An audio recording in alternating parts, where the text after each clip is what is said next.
সালামু আলাইকুম। বাংলাদেশ ভারতের সম্পর্ক একদম তলানিতে, আর এই তলানির মধ্যে নতুন আরো একটা আশঙ্কা দেখা দিয়েছে। ভারত বরাবরই বাংলাদেশের সীমান্তবর্তী একটা রাষ্ট্র হওয়ায় সেভেন সিস্টার্স ইস্যুটা খুবই গুরুত্বপূর্ণ ভারতের জন্য। আর এই সরকার ক্ষমতা গ্রহণের পর ভারতের মিডিয়াতে বাংলাদেশকে পাকিস্তানকে একত্রিত করে নানান ধরনের খবর প্রতিদিনই প্রচারিত হচ্ছে।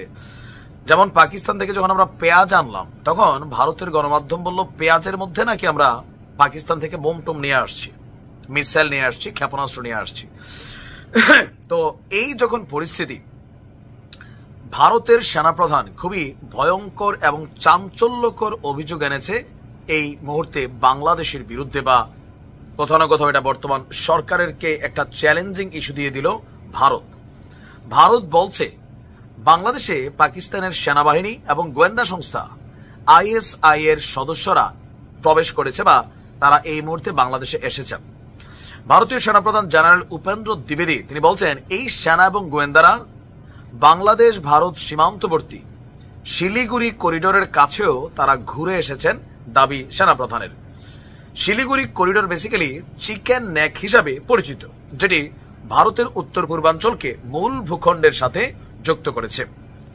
গতকালকে ভারতীয় বার্তা সংস্থা ANI কে দেওয়া এক সাক্ষাৎকারে এমন ভয়ঙ্কর অভিযোগ এনেছে ভারতের এই জেনারেল উপেন্দ্র দ্বিবেদী।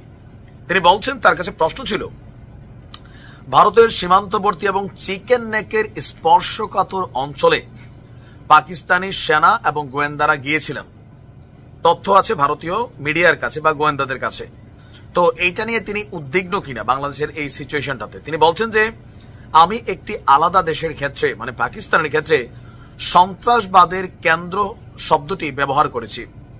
যদি এই দেশের ওই দেশের মানুষরা অন্য কোনো স্থানে যায় এবং সেটি আমাদের প্রতিবেশী হয়, বাংলাদেশ হয়, এবং বিষয়টির সঙ্গে আমরা সংশ্লিষ্ট থাকি, তাহলে বিষয়টি আমরা উদ্বিগ্ন অবশ্যই হব। তার বক্তব্য, বাংলাদেশের মাটি ব্যবহার করে পাকিস্তান যেন সন্ত্রাসী না পাঠাতে পারে সেটি চাওয়া থাকবে ভারতের সরকারের।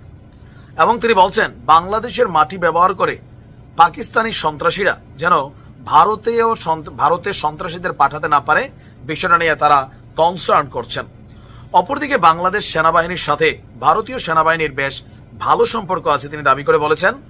সরকারের সঙ্গে কেমন সম্পর্ক সেটি স্পষ্ট করেননি। তার বক্তব্য, যদি প্রশাসনের কথা বলেন, এক্ষেত্রে ভারতের অবস্থান হলো বা সেনাবাহিনীর অবস্থান হলো যখন সেখানে কোনো নির্বাচিত সরকার থাকবে, তখন আমি বলতে পারবো তাদের সঙ্গে সম্পর্কটা কেমন হওয়া উচিত। কিন্তু সামরিক দিক দিয়ে ভারতীয় সেনাবাহিনী বাংলাদেশ সেনাবাহিনীর মধ্যে সম্পর্ক বেশ শক্তিশালী। আমরা যখন খুশি তখনই তাদের সঙ্গে নোট আদান প্রদান করতে পারি এবং আমরা এটি করছি। এখন প্রশ্ন হচ্ছে, ইউনূস সরকারকে ভারতের সেনাবাহিনী তারা কিন্তু পজিটিভ নিচ্ছেন না। তাদের বক্তব্য আসসালামু আলাইকুম।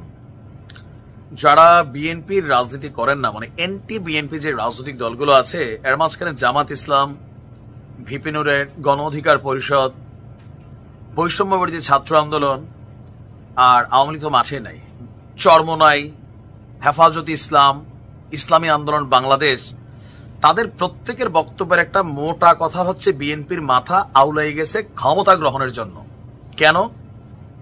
মূল একটা আলোচনা কিন্তু সামনে চলে আসছে, যেটা সরকারের সাথে শুধুমাত্র বিএনপিরই কনফ্লিক্ট, আর বাকি সব দল তারা এক পাত্রে আছে। সেটা হচ্ছে স্থানীয় সরকার নির্বাচন আগে হবে নাকি জাতীয় সংসদ নির্বাচন আগে হবে।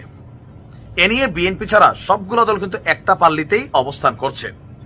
বাট বিএনপি যেহেতু একটা বড় দল, শক্তিশালী দল, সো তাদের পাল্লিটা বিপরীতে সবার পাল্লিটা আসলে কোন দিকে ভারী হবে সেটা এখন বোঝার বিষয়।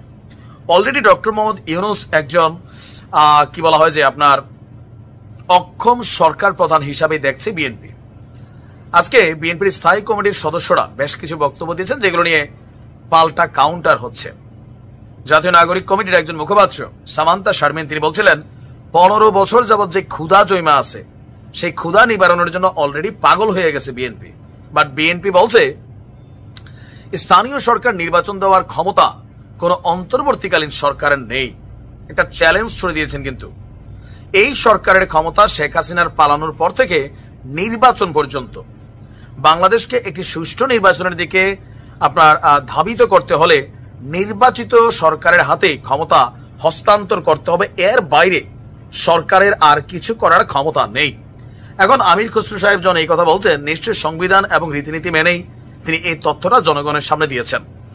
অপরদিকে আমরা দেখছি যে বিএনপির আরো একজন অগ্নি নেত্রী, ওনার নাম হচ্ছে সেলিমা রহমান, খুবই প্রভাবশালী একজন নেত্রী, তিনি আবার খুবই গরম বক্তব্য দিয়েছেন।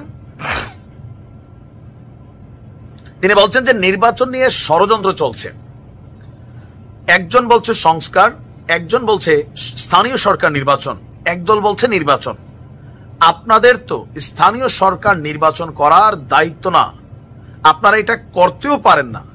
জাতীয় নির্বাচনের রোড ম্যাপ ঘোষণা করতে হবে, সেই অনুযায়ী জাতীয় নির্বাচনের আগে অন্য কোন নির্বাচন বিএনপি হতে দেবে না, স্পষ্ট।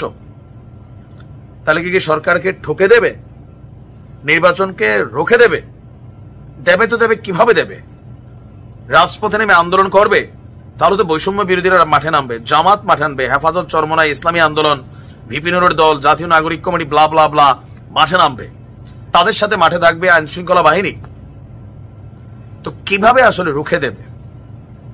এখন এই নির্বাচন নিয়ে যে অবস্থানটা বিএনপি এবং অন্যদের সাথে কনফ্লিক্ট আছে, কেউ কেউ বলছেন বিএনপির মাথা উলাই গেছে, ভাই এরা পাগল হয়ে গেছে, কোন সময় ক্ষমতায় যাবে, যাইয়া তারপর অনেক কিছু করবে, 15 বছরের ক্ষুধা মিটাবে। এগুলো আমার কথা না, বিভিন্ন জায়গা থেকে যে বক্তব্যগুলো আসছে। বাট বিএনপির বক্তব্য যে না, এদেশের সংস্কারের প্রথম ধাপ জিয়াউর রহমান শুরু করছেন, আর সংস্কার নিয়ে এখন যে কথাগুলো হচ্ছে এগুলো আরো বেশ কয়েক বছর আগে বিএনপি 18 দফা, তারপর হচ্ছে 26 দফা, সর্বশেষ 31 দফা, তারাই সংস্কারের দাবি দিয়েছে। সো তাদের হাতে ক্ষমতা হোক, অন্যের হাতে ক্ষমতা হোক, নির্বাচন দিয়ে দেন, জাতীয় নির্বাচন। যারাই পাশ করবে তারা এসা আপনারা যেখান পর্যন্ত সংস্কার করছেন এরপরে সংস্কার করবেন। আর আপনারা কি সংস্কার করতেছেন? মানুষের পেটে ভাত নাই, আইন শৃঙ্খলা পরিস্থিতির মানে হিসাব নিকাশ নাই, আসলে আপনারা করতেছেন কি? সুতরাং এগুলা সংস্কারের নাম দিয়ে ক্ষমতায় টিকে থাকার চিন্তা ভাবনা বাদ দিয়া, সংস্কারের নামে একটা কিংস পার্টি বানানোর জন্য সব আয়োজন বাদ দিয়া আপনারা নির্বাচনটা দেন। আসলে মানে সবকিছু একটা অদ্ভুত পরিস্থিতি তৈরি হচ্ছে। কি হয় জানি না।